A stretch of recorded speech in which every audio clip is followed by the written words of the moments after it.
Si nous étudions le billet de 1 dollar américain, nous voyons la présence de la pyramide Illuminati franc-maçonne. Et lorsque l'on connaît l'amour de la franc-maçonnerie pour le symbolisme de toutes sortes, on donne un peu plus d'importance à ces choses. Donc on remarque une pyramide avec sur la pierre fêtière l'œil d'Horus, le grand architecte de l'univers, l'œil de Satan qui voit tout, the all-seeing eye. Au-dessus, Anuit Cryptiste en 13 lettres. C'est l'annonce de l'arrivée de quelque chose. Et en dessous, ici, Novus Ordus Seclorum, le nouvel ordre des siècles, nouvel ordre mondial. Nous avons sur la pyramide 13 marches, 13 couches de pierre. 13 est le chiffre rebelle dans la gématrie biblique, le chiffre de la rébellion de Satan.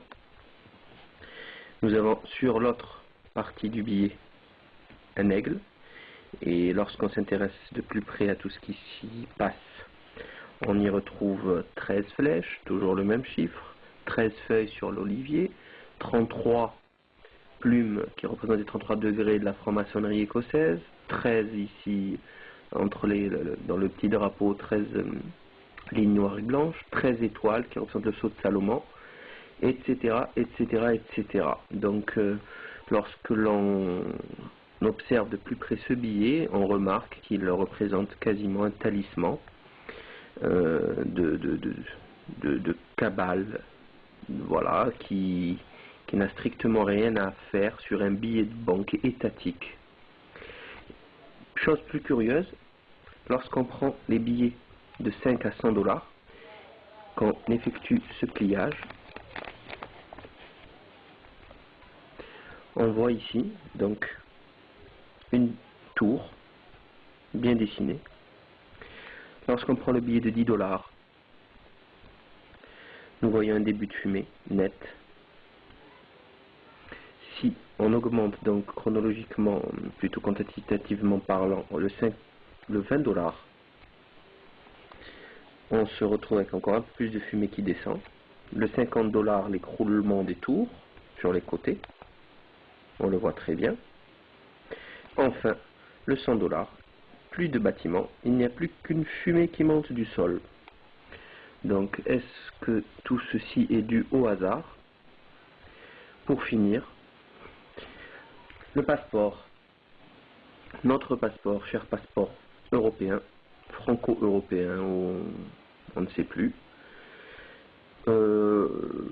Quel est ce symbole héraldique? Ben, tout simplement, on peut lire RF ici, République française. Nous avons le faisceau des licteurs romains, d'où vient le mot fasciste, avec la hache pour appliquer la loi. Des feuilles d'olivier, feuilles de chêne, sagesse épée. Par contre, on observe ici une tête de serpent et une tête qui semble être une tête de caméléon. Donc j'aimerais comprendre qu'est-ce que fout ce symbole sur le passeport français qui ne représente absolument d'aucune manière la République française, qui ne peut être représentée que par le drapeau tricolore, RF ou Liberté, Égalité, Fraternité. Que fait cette symbolique ici? Voilà. Donc plusieurs questions à se poser.